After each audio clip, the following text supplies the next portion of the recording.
নমস্কার বন্ধুরা, সুমনা কুকিংয়ে আবারও স্বাগত জানিয়ে আমি আপনাদের সামনে আরেকটি রেসিপি শেয়ার করছি, হোটেলের মতো ডিমের কারি।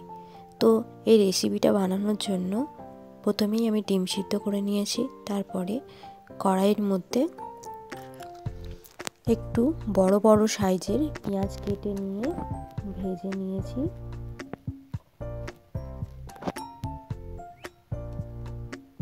ভাজা ভাজা করে নিয়েছি পেঁয়াজটা। তার মধ্যে কাঁচা লঙ্কা, টমেটো, একটু নুন, একটু হলুদ, ওয়ান টিস্পুন করে একটু লঙ্কা গুঁড়ো নিয়ে নাড়ানাড়ি করে ভালো করে ভাজা ভাজা করে নিয়ে তার মধ্যে আমি একটু লাল লঙ্কা অ্যাড করেছি।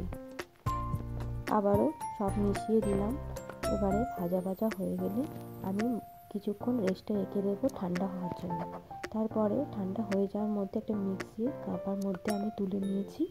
ততক্ষণে আমি ডিমগুলোকে ছাড়িয়ে নেব।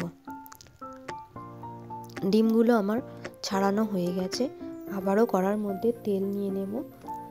তেলটা গরম হলে একটু নুন, একটু হলুদ নিয়ে ডিমগুলোকে তুলে তার মধ্যে ভাজা করব। ডিমগুলোকে আমি বেশি ভাজবো না, হালকা হালকা লাল রং আসতে শুরু করলে আমি ডিমগুলোকে নামিয়ে ফেলব।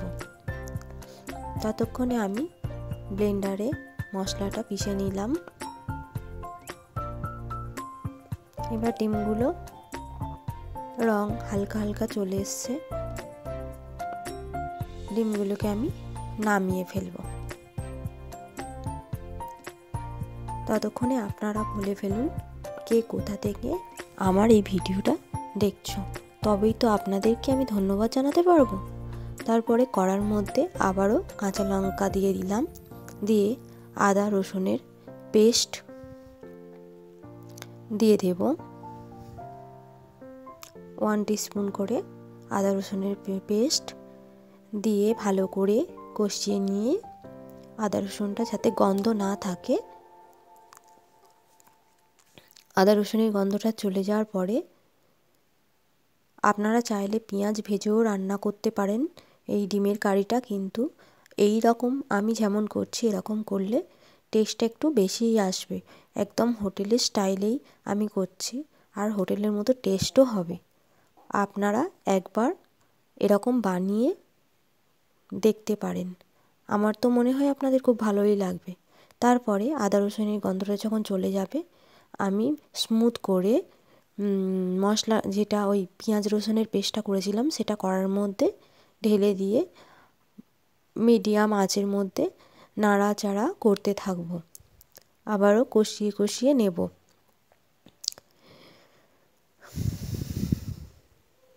যখন মশলাটা থেকে তেল ছেড়ে ছেড়ে আসবে তখন আমাদের রান্নাটা হবে। এবারে ওই বোলের মধ্যে একটু জল দিয়ে মশলার ধোয়া যে জলটা সেটা আমি কড়ার মধ্যে দিয়ে দিলাম। এবারে ভালো করে খুন্তি দিয়ে নাড়ানাড়ি ছাড়া আর কি কাজ। এবার খুন্তি দিয়ে ভালো করে নাড়ানাড়ি করে যখন মশলাটা হয়ে আসবে তার মধ্যে আমরা ডিমগুলোকে ছেড়ে ছেড়ে দেব। তো এখন মশলাটা হতে থাকছে।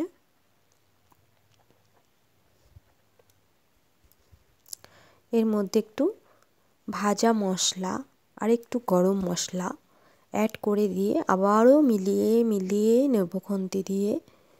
এইভাবেই মশলাটা করতে হবে মিডিয়াম আঁচের মধ্যে রেখে, না হলে ঘন তো ধরে যেতে পারে তলাটা। আবার ডিমগুলো দিয়ে দেবো এবার। দিয়ে আমার ডিমের রান্নাটা প্রায় রেডি হয়ে এসেছে। এবার আমার পুরোপুরি রেডি হয়ে এসছে।